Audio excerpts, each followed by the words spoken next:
And we are the Coalition Loud and Proud Civilly Disobedient Media, broadcasting live at your Pawtucket City School Committee meeting. Mr. Charbonneau is joining us. He's still Mr. Charbonneau to me. A long history with the school committee, and virtually every aspect.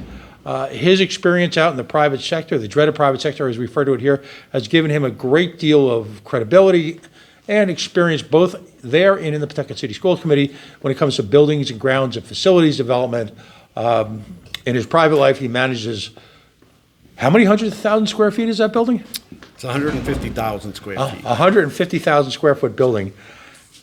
So uniquely qualified to discuss virtually every aspect of the school committee. A letter dropped this week, and actually technically it sort of dropped last week, but it really wasn't publicized from the city council via the mayor's office about the ongoing attempts at the renovation of McCoy Stadium. Now, what was stunning about this to those of us who follow it is this comes weeks after site control was granted to the Pawtucket City School Committee so that the construction of a unified high school to replace the crumbling Shea and Tolman high schools could take place. And I always editorially want to point out that whenever I've gone to Shea or Tolman, and I have on a number of occasions, I'm always impressed by the people who work there who managed to hold that building together in the way they do. I mean, the schools are spotless, a great deal of pride, but at a certain point, I'm going to ask you in a moment about the viability of continuing to keep those artificially resuscitated buildings alive. So a lot of things are thrown at you right now, but first of all, we could talk about the letter and the situation revolving around, as you become known, the billionaire.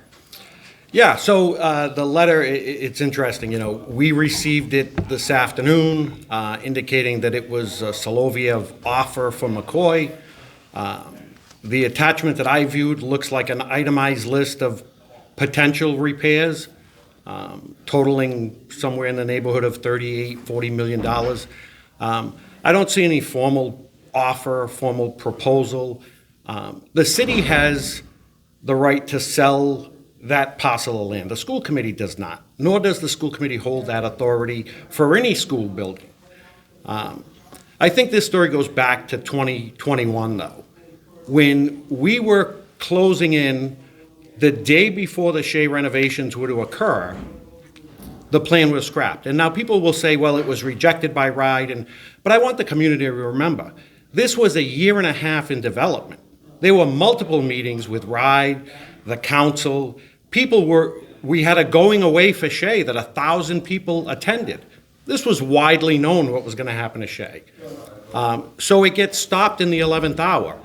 And that stops us exercising the voter-approved $50 million bond for Shea. And then we talk about a unified high school.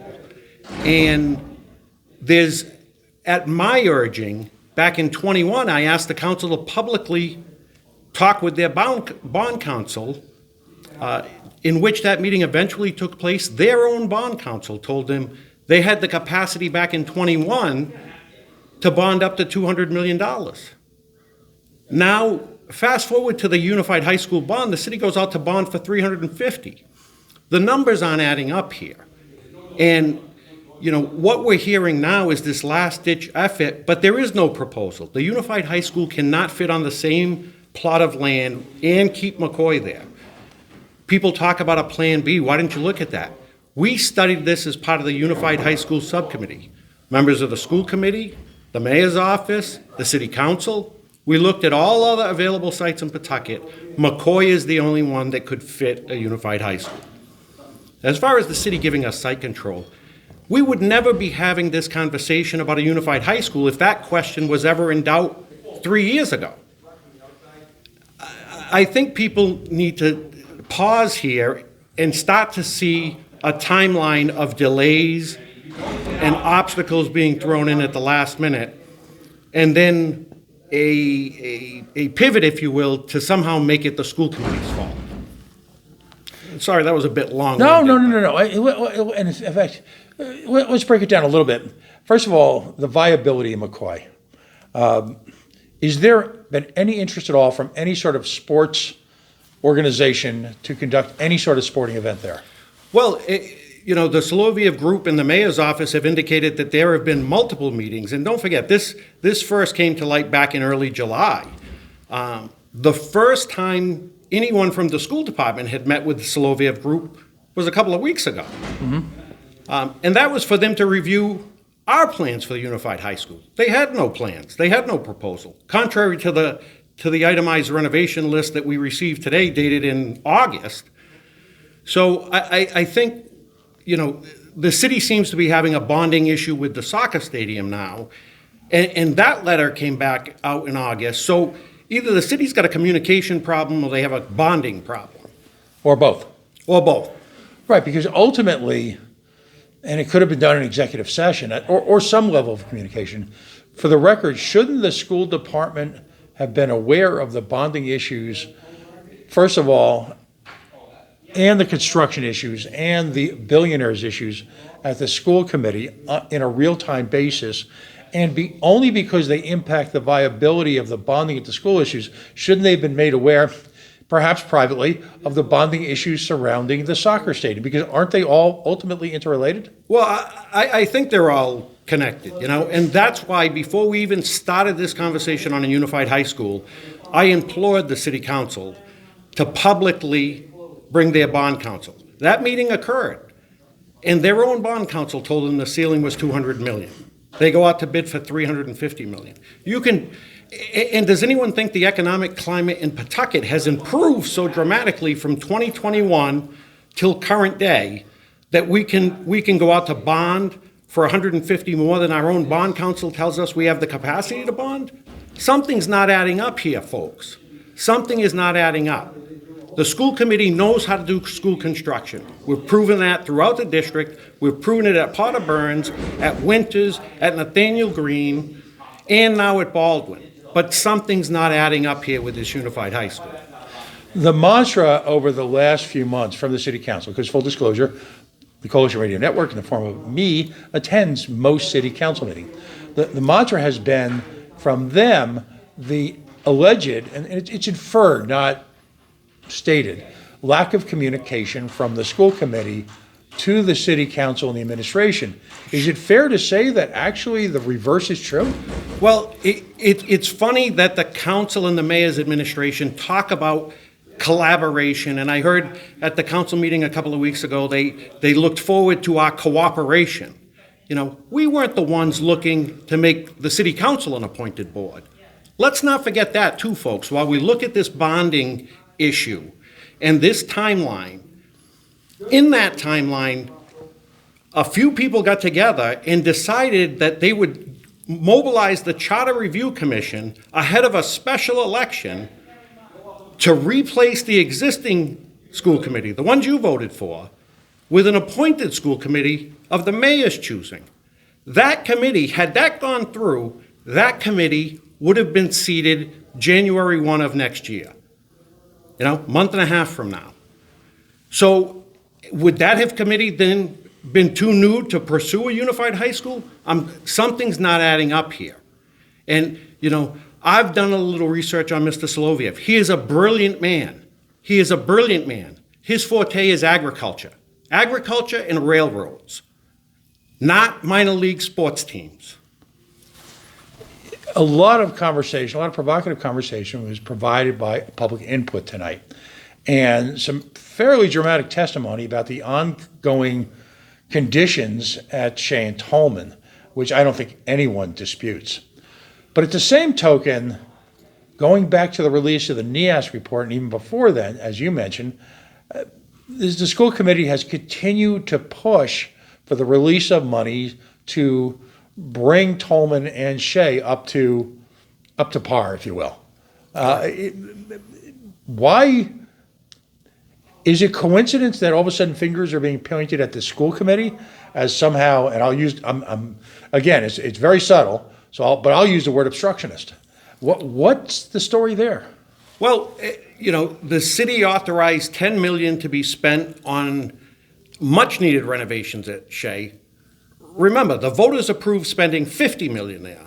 The city's authorized $10 million of that $50 be used. So with that, we've done the most impactful things that we can. And week after week, meeting after meeting, I asked for a SHEA update to be put on so that we can stay on top of it. At the last update, I believe we had spent somewhere in the neighborhood of $500,000 of that $10 million.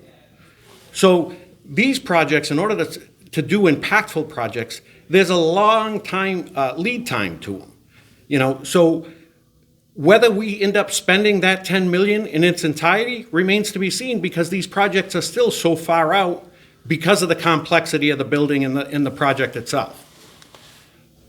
Every now and then you hear a reference made over at 727 or over up the street there at City Hall, references about winter school, as if some calamity had happened at Winters. Right. So let's set the record straight at Winters. We had a backup battery that ran the fire alarm system that needed to hold a charge per spec for 60 hours.